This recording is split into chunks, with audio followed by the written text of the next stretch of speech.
सक्षम police times, news 112, सक्षम जनतेचा आवाज।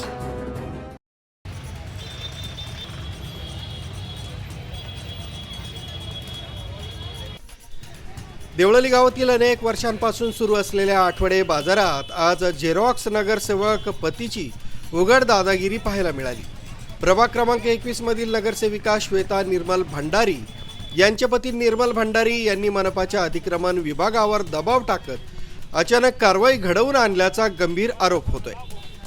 दर सोमवारी केवळ काही तास भरत असलेला हा बाजार शेकडो शेतकरी आणि कष्टकरी व्यावसायिकांच्या उपजीविकेचा आधार आहे।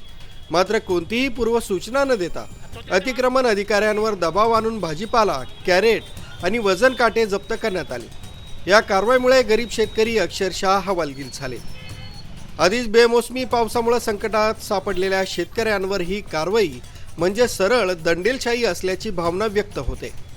4 पैसे कमवण्यासाठी आलो आणि हातातलं सगळंच गेलं, अशी संतप्त प्रतिक्रिया शेतकऱ्यांनी व्यक्त केली आहे। स्थानिक नागरिकांनी या प्रकाराचा तीव्र निषेध करत लोकप्रतिनिधींच्या नावावर त्यांच्या कुटुंबियांकडून प्रशासनावर दबाव टाकून गैरवापर होत असेल तर ही लोकशाहीसाठी धोक्याची घंटा आहे, असा इशारा दिलाय। वाळू सुभेकर गेल्या 5 वर्षापासून आठवडे बाजार भरतो। काय गोर गरीब शेतकरी इथं माल घेऊन येतात, लांबून निपाट लासलगाव इकडून त्यांचं अतिक्रमण म्हणून माल उचलला, त्यांनी पोट कसं भरायचं? तक्रार नसताना पण माल उचलला, याचा अर्थ काय? तडपशाही चालू आहे बाई।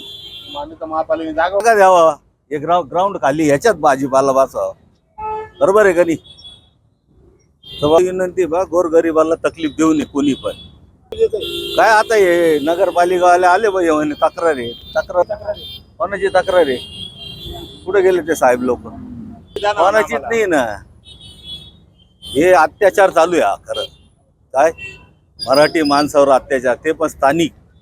मग बघा आता तुम्ही न्याय द्या लोकांना। हॅलो काय पत्र दिले का दिल्ली? फोन आला होता, कोणाचा फोन लाव, फोन कोणाचा फोन बोलतो, लाव फोन।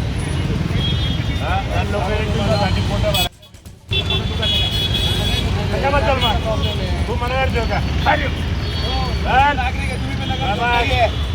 असं नाही बोलायचं, तोंडा घोडा असं नाही बोलायचं।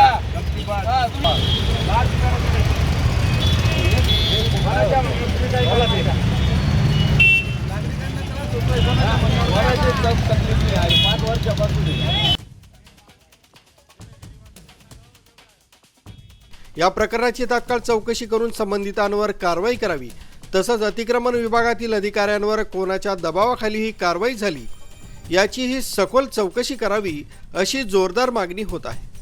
देवळाली गावातील हा प्रकार केवळ एका बाजारापुरताच मर्यादित नसून सत्तेचा गैरवापर विरुद्ध सामान्य जनतेचा संघर्ष अशी परिस्थिती निर्माण झाल्याचं स्पष्ट होत आहे। न्यूज ब्युरो, सक्षम पोलीस टाइम्स, न्यूज 112, नाशिक।